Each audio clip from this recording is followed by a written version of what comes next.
Raden Wijaya memiliki nama asli Sang Naraya Sanggramawijaya. Ayah dari Raden Wijaya adalah seorang pangeran yang berasal dari kerajaan Sunda Galuh bernama Rakyan Jayadharma. Sedangkan ibu dari Raden Wijaya adalah Dyah Lembu Tal, yaitu cucu dari Ken Arok sang pendiri kerajaan Singasari. Baik dari pihak ibu maupun ayah, keduanya telah memiliki darah kerajaan Sunda yang mengalir dan mewariskannya kepada Raden Wijaya. Raden Wijaya sebenarnya memiliki peluang untuk dapat mewarisi tahta dari kerajaan Sunda Galuh. Akan tetapi, Raden Wijaya lebih memilih untuk mengabdi ke tempat asal ibunya, yaitu kerajaan Singasari pada era pemerintahan Raja Kertanegara. Pilihan Raden Wijaya untuk mengabdi di kerajaan Singasari tentu bukan keputusan asal-asalan. Sebab, Raden Wijaya adalah menantu dari Kertanegara. Bahkan kisah asmara dari Raden Wijaya dengan putri dari Raja Kertanegara juga sempat dituliskan dalam Kitab Negara Kertagama serta Kitab Pararaton. Dalam Kitab Negara Kertagama, disebutkan bahwa Raden Wijaya menikah dengan 4 putri Kertanegara, yaitu Gayatri, Jayendra Dewi, Narendraduhita serta Tribuaneswari. Permaisuri yang terpilih dari 4 putri tersebut adalah Tribuaneswari, sedangkan 3 lainnya adalah selir Raden Wijaya.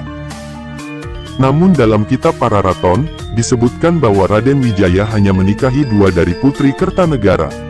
Akan tetapi, Raden Wijaya juga menikahi seorang putri dari kerajaan Dharmasraya dari Sumatera bernama Darapetak. Putri Darapetak kemudian dibawa oleh Raden Wijaya dalam ekspedisinya bernama Ekspedisi Pamalayu di Tanah Melayu pada tahun 1275 hingga 1286 Masehi.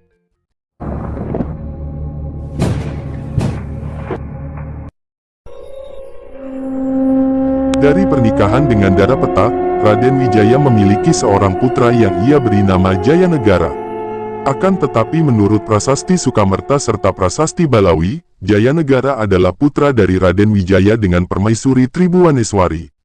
Sedangkan dengan Gayatri, Raden Wijaya memiliki 2 orang putri, yaitu Dyah Ditarja atau dikenal pula dengan nama Tribuwana Wijaya Tunggadewi, serta Dyah Wiyat atau dikenal dengan nama Raja Dewi Maharajasa. Jayanegara sebagai putra Raden Wijaya kemudian akan meneruskan kekuasaan ayahnya sebagai raja kedua dari kerajaan Majapahit. Sedangkan Tribuwana Wijaya Tunggadewi kemudian menjadi penguasa ketiga di kerajaan Majapahit.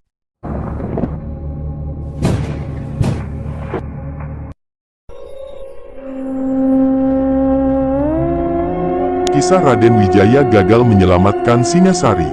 Pada tahun 1292 Masehi, terjadi pemberontakan kepada kerajaan Singasari yang diprakarsai oleh Bupati Gelang-Gelang, yang kini menjadi Madiun. Nama bupati tersebut adalah Jayakatwang.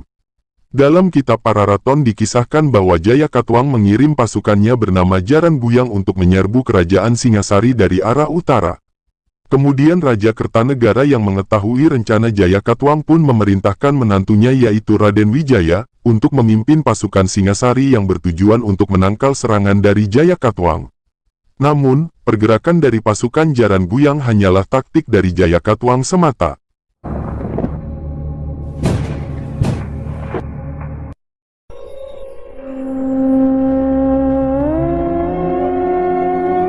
Ketika dikirim oleh Raja Kertanegara, Raden Wijaya memang berhasil mengalahkan pasukan Jaran Buyang.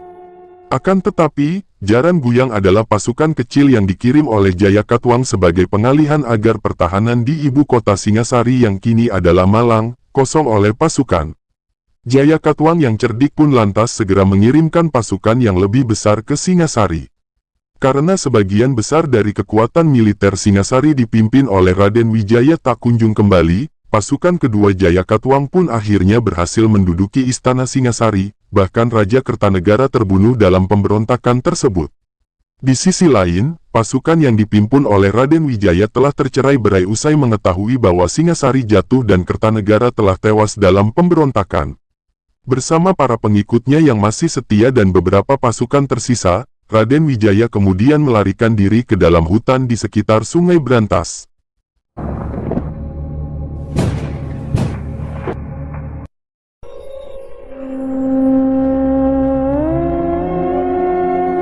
Karena taktik cerdik dari Jayakatwang tersebutlah, Raden Wijaya pun gagal menyelamatkan kerajaan Singasari dari serangan pemberontakan. Usai Jayakatwang melumpuhkan Kertanegara, Raden Wijaya pun mengabdi pada Jayakatwang dengan membawa dendam untuk kembali merebut tahta. Sebelum diterima oleh Jayakatwang, Raden Wijaya sebelumnya kabur bersama 3 sahabatnya yang bernama Nambi, Sora dan Ranggalawe. Ketika melarikan diri tersebut, Raden Wijaya serta sahabatnya diterima oleh Arya Wiraraja. Ketika bersembunyi, Raden Wijaya pun mendapatkan saran maupun bantuan dari Arya Wiraraja untuk kembali ke Singaraja dengan berdalih bahwa dirinya ingin mengabdi kepada Jayakatwang. Atas pengakuan Raden Wijaya tersebutlah, Jayakatwang pun menerimanya dan bahkan memberikan sebuah wilayah yang bernama Hutan Tarik. Usai mendapatkan wilayah tersebut, Raden Wijaya pun membabat Hutan Tarik dan menjadikannya sebuah pedesaan. Raden Wijaya juga menemukan sebuah buah maja yang memiliki rasa sangat pahit. Dari buah pahit tersebutlah, Raden Wijaya pun memberikan pedesaan tersebut nama Majapahit.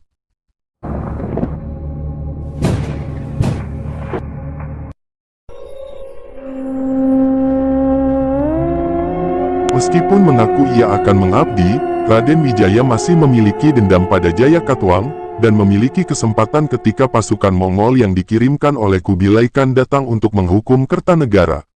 Namun, karena Kertanegara telah tewas, 20.000 pasukan yang dibawa oleh Mongol pun diajak oleh Raden Wijaya untuk balik menyerang Jayakatwang.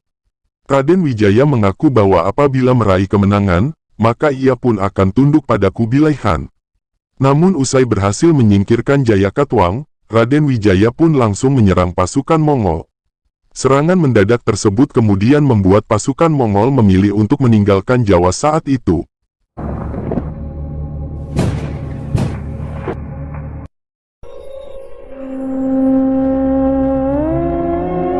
Membangun kerajaan Majapahit dan wafatnya Raden Wijaya.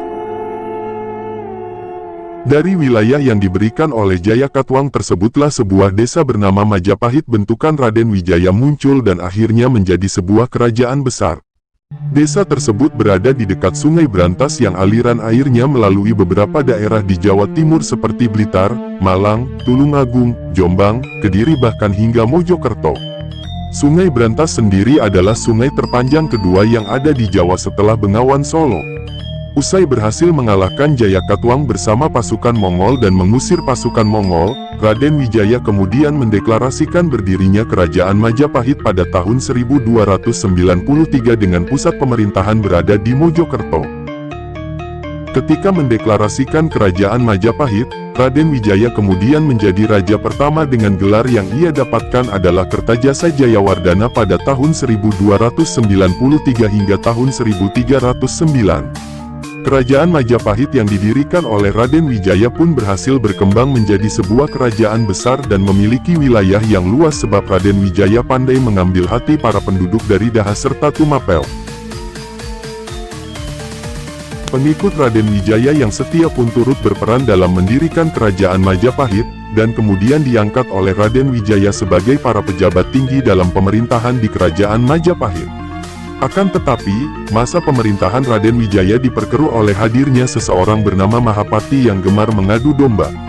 Karena adu domba dari Mahapati tersebutlah, kemudian perang antara pasukan Majapahit dengan Ranggalawe, serta sahabat Raden Wijaya lainnya pun terjadi. Dalam peperangan yang melibatkan sahabat Raden Wijaya, Ranggalawe serta Lembu Sora kemudian tewas.